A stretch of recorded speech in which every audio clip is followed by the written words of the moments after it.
Alright,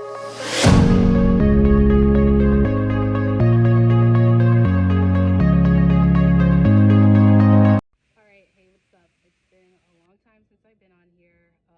As you can see, it's been almost a year. My husband sent me a video of the last time that I actually did a lock journey maintenance check-in. Actually, I didn't even continue. I made that one video and then that was it. But I have hair now. Side view. Side view. When I first started, I actually went with the comb coils. That did not work out. My hair was way too short to maintain. The lock person that I had chose to do them, she didn't really want to help me keep them up because obviously with hair that short, I needed constant retwists. But she actually told me that if I kept retwisting it, that it wouldn't hold. I don't know. I'm not the lock expert, so I just trusted her. But I actually ended up going ahead and making the investment in micro locks, interlocks. My installment did cost $600. We did it all in one day. It was actually the electrician who did my cousin's. Her locks are beautiful, they're flourishing.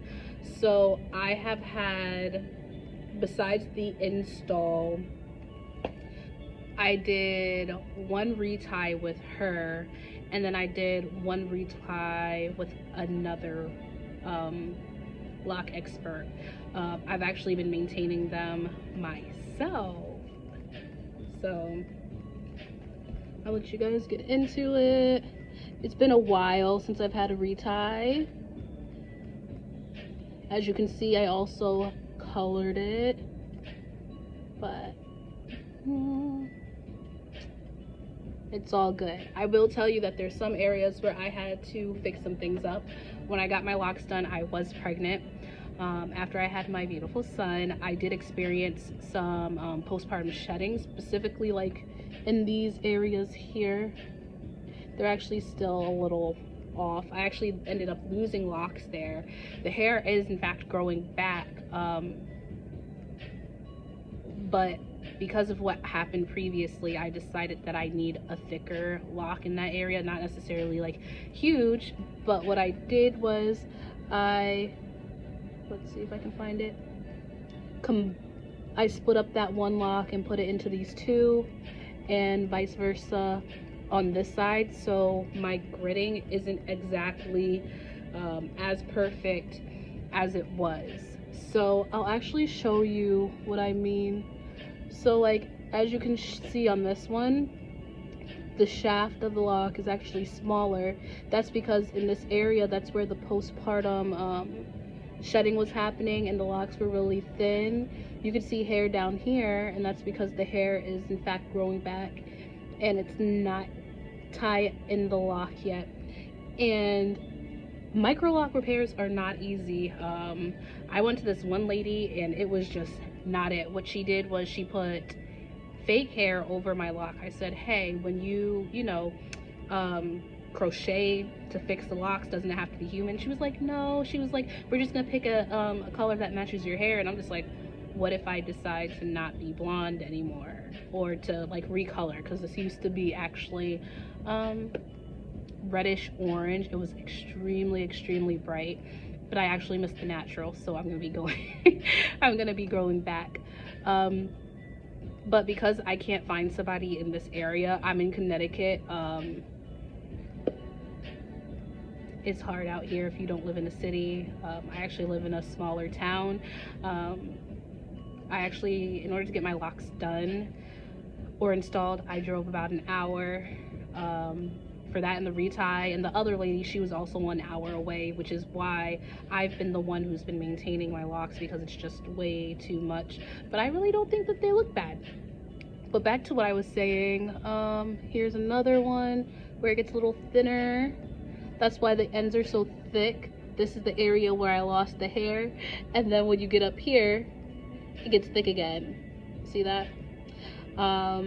So like the areas that are thinner, they were just way too small to like, I've seen that some people, what they do with the locks is they fold them and then they take a crochet hook and they just combine it like that and eradicate that skinny shaft part.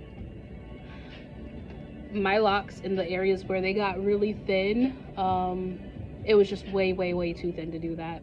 So what I did for the locks that were thinning, I actually tied my lock in a knot. Yes, I tied it in a knot. So let's see if I can find one right here in between my fingers. I'm rolling it, is a knot, and I actually did that to more than one lock, and thankfully with the interlocking it's really not noticeable.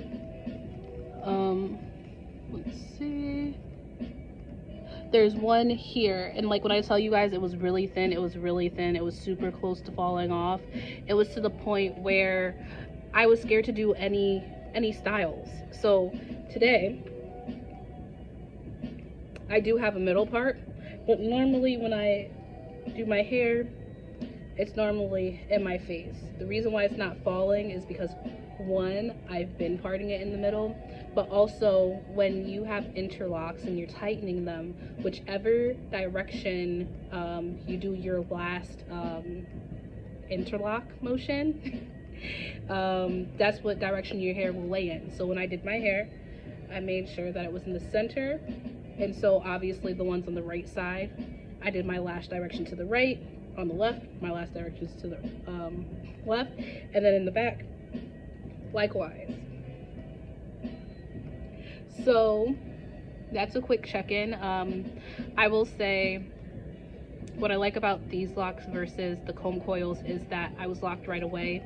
I did experience some slippage, but it wasn't bad. It's not like the whole entire head was just gone. I also like micro locks because they, honestly, to me, they always look good. Like, even with my roots, like, they still look, at least to me, it still looks good. And you can go about 6 weeks. Sometimes people can go a little bit more without any maintenance. Let's see. So I did show you my parts before. Let me get, so I have hair that grows outside my locks. But as you can see, like, I still have that gritting, that parting, which is important if you're like me and like to switch up styles. So like, I don't know if you noticed, but even the lock where I combined, like I ended up missing one, it's still in line with all of my other parting. Like, I don't miss out on any on any parting action. Ooh. Actually, oh yeah, yep, nope, I'm still good. I'm still good. Let's see. Everything just flows. Like, this part is obviously a little wider because, again, the postpartum hair loss. But this is what my locks are looking like. And it is versatile, so like if I wanted to put anything on top of it, I could. Weaves, braids. People are getting really creative out there. Honestly, I just can't wait to be able to put it in a ponytail. I love updos, they look good on me. But I do recommend it. I mean, it does take patience, but I'm a person who used to box braid my hair a lot. That used to be my go-to style. I enjoy them.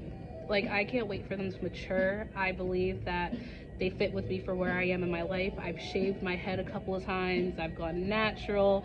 I've done the relaxer, and I'm going on almost, I think I made that video, so I was pregnant in